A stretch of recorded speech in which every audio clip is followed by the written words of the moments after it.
So hello guys, magmukbang pagpapaya and mangga. So sabi nga, kailangan daw ang unang kainin, prutas. Oh, sorry. Amen. Ampun na kanina, ampun na. We have here papaya, mangga guys. And yung ulam namin. So yung ulam namin guys, papapapat.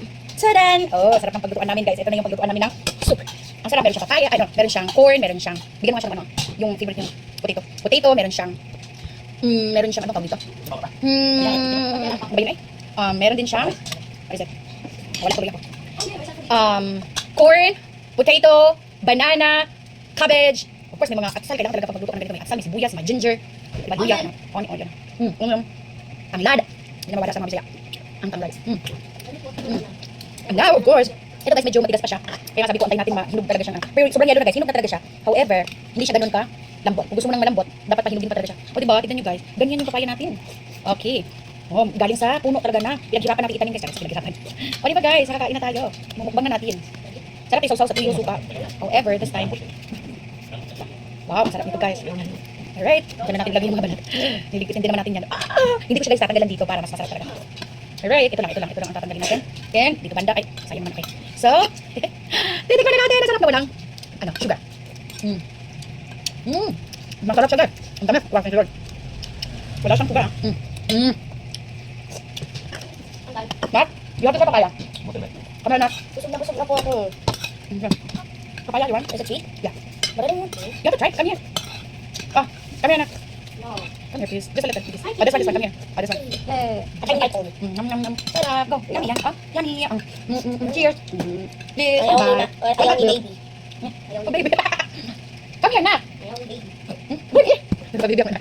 Okay guys, I'm so thankful kay. Medyo okay na siya today. So, kapasok siya. Pero absent siya ng 2 araw. Salamat pala sa mga nag-concern. Talagang nakita nila yung post. Bakit nagdadanong sila? Nag-PM sa akin. Bakit daw may kusa? Anak ko. Magpakahod yung anak ko. Hindi mo naisip po yun. Kasi naasma mo naman. Akin naman ang asma. Sobrang kakulitan. Dito siya. Nakawala dito ka. Di pa lang siya hinog kayo. Nantay kong hinog talaga. Napakainin ko siya. Ang balag. Kahit kayo abrihan kasi. Abrihan hindi pa lumambot eh. Lahat sa mat. Hindi ko parang ano eh. Kagahi pa. Anuhin na lang ko gawing juice. Sabi ko guys, dapat unahin yung fruits. Kaya inunan natin yung fruits today.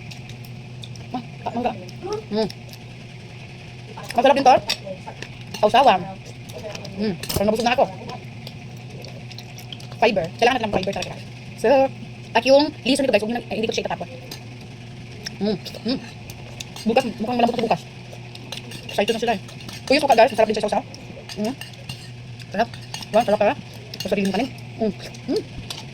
At malambot na siya. Balagan kita han. Okay? Kasi huwag din yung ano mo eh. Balagan kita. Kung kakainin na dito? I'm sure. Madali natin yung ano. Sayang, dapat bukas para dito. Pero ano na lang natin siya gawa ng juice. Inis na sa mangga. Gawa na lang namin siya ng juice guys kasi hindi nga makain ng anak ko ng papaya. Wait, bakit parang nagiging ng ano nga pa eh. Madumi yung ano natin. Bugasan po ito guys ha. Malinis naman. Hindi ko siya tatagalin ng buong ganito. Okay. May tumawag. Ang rider siguro yan. Dami na.